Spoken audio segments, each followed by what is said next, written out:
Welcome, friends. Welcome back to the kitchen. Welcome back to Cocktails After Dark. Today we're going to do a cocktail out of the 1951, or the first year edition of Ted Sassier's Bottoms Up.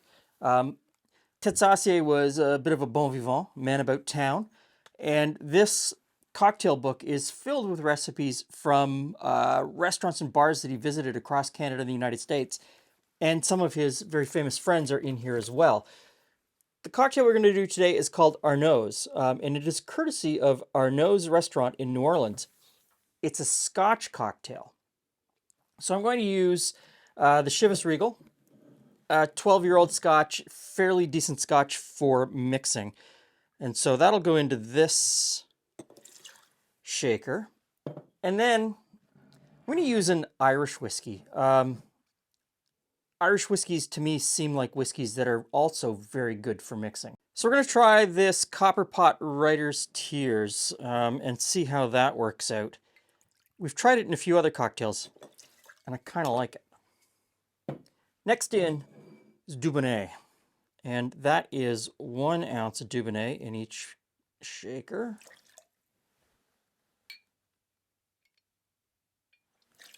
Spilling everywhere. And 1 dash of orange bitters. Next, calls for lemon peel. Now, the lemon peel, I debated whether the lemon peel was a garnish in the glass at the end or if it went in the shaker and was shaken.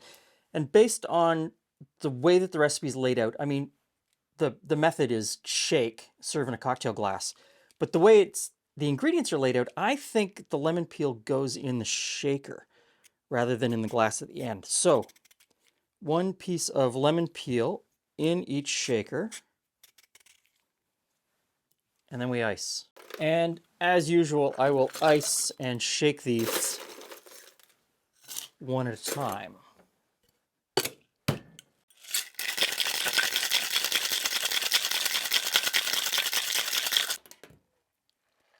And a double strain, as we usually do. Hey, Glenn. Hey, Hey, Jules. Glenn. What do we have today? Today we have the Arnaud's. The Arnaud's. From Ted Sassier's saucy little book. Yes. So it's Scotch, Dubonnet, orange bitters, lemon peel. Lemon peel was in the shaker. Okay. Shall we?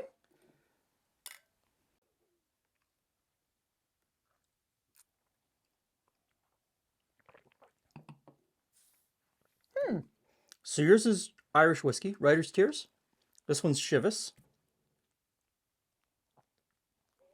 I'll leave it on that side just to. Let's keep them straight. Oh, this one even smells different. Totally different. Totally different. Like night and day. I don't know which one I prefer, though. Because they're so vastly different, there's something enjoyable about both of them. But if you put both of those in front of me and said that's the same cocktail, which I just did, I would say no. It's not the same cocktail. I think I like this one better. Okay? I find this one light and fruity. Yes. Yeah. Which might be why I like it a little bit better. Maybe I'm up for a light fruity drink today. And this one is a little bit more complex. I'm getting some smoky notes in it too. Yeah, which I thought was kind of unusual because that's not a normal. That's got to be something else that's kind of brought that out. Yes. Because I remember It's not. sometimes It's when not you in do there. tastings and you pair things, you bring out different flavors in Scotch, right? So so it must be the Dubonnet, which I think is funny because not that they changed the flavor, but I think Dubonnet is funny because it is both the brand It's and the drink. the Like category, it's like yeah. having Scotch brand Scotch. You know what I mean? It's yeah. Dubonnet brand Dubonnet. the Does anyone else even make Dubonnet? yes. Yes? No. Maybe? Sort of. Somewhere in France? No. So, all of us, ROW, rest of the world, we get the one made in France. Okay. Same formulation, made in the same place since, whenever, 18 or whatever they say. Anyway, product of France. Our neighbors, just to the south of us Okay. here, they get a version since about the 1940s, since World War II disrupted Europe. Okay. They get a version made in the United States, a different formula. Do they still call it Dubonnet? It's still called Dubonnet. It's still Dubonnet brand? So it's still Dubonnet brand. Huh. It's made under license. Right now it's made under license in Kentucky somewhere. So it could potentially taste completely different than this bottle here. Definitely. And so every time I think, oh, next time we go to the States, we should get a bottle of Dubonnet so that we can do a comparison We'll have to. between us and them. My thought process on this is, let's make this again.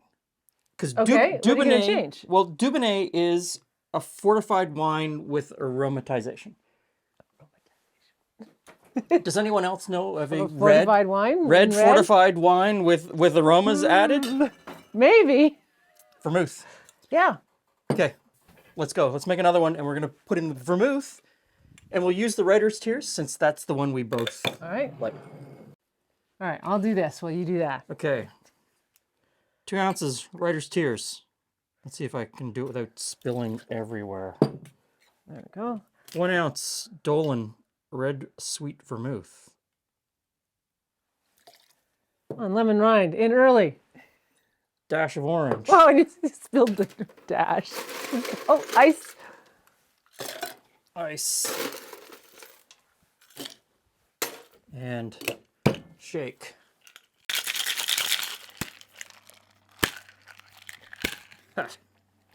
Okay. Still strain. Well, Different color. there's the first change. Completely different color. Okay. I'm not waiting.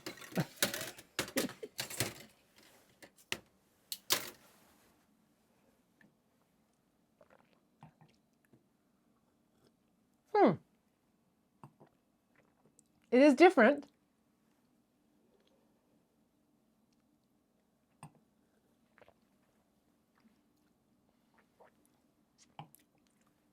Oh, But still a lovely cocktail. I mean, Yes. I'm thinking, you can see I have my thinking face on. I have to find, I'm so focused on thinking that, and evaluating that I forget the joy. okay. I'm going to say Arnaud's is a winner. With every variation. It's a winner. And it's, There's I can't describe how this is a different, maybe it's like a cherry flavor? Like there's a different fruity flavor in it.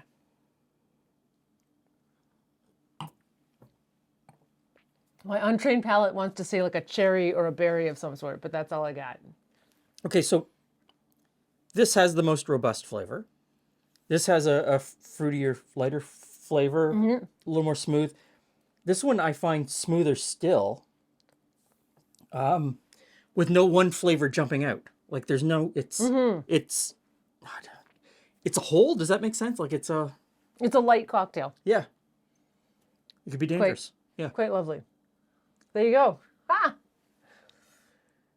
So Okay. even the way the recipe's written, you can have variation depending upon if, Yeah. something that is similar. So I don't know. I don't know if it's because I've had like 4 sips of each at this point. But on that last sip of this one, I did get a lemon finish on my palate. And I don't know if that's just because it's built up or if the lemon is expressed a little bit more in this one. Because I did such a great job with the lemon. Okay, the Arnaud's. It's a winner. It's a winner whether you use Dubonnet or red vermouth. Of course, using red vermouth changes the name of the cocktail. It's now the Julie. I don't know. I encourage you to order it everywhere you go. And anyone who has had French Dubonnet and American Dubonnet back to back, let us know down in the comments section. I think this summer when we get down to the States, I'll bring back a bottle or 2 of the American, and we'll do a taste test. And I think this would go with whatever type of scotch you really like. Yeah, Yeah. yeah, definitely. Thanks for stopping by. See you again soon.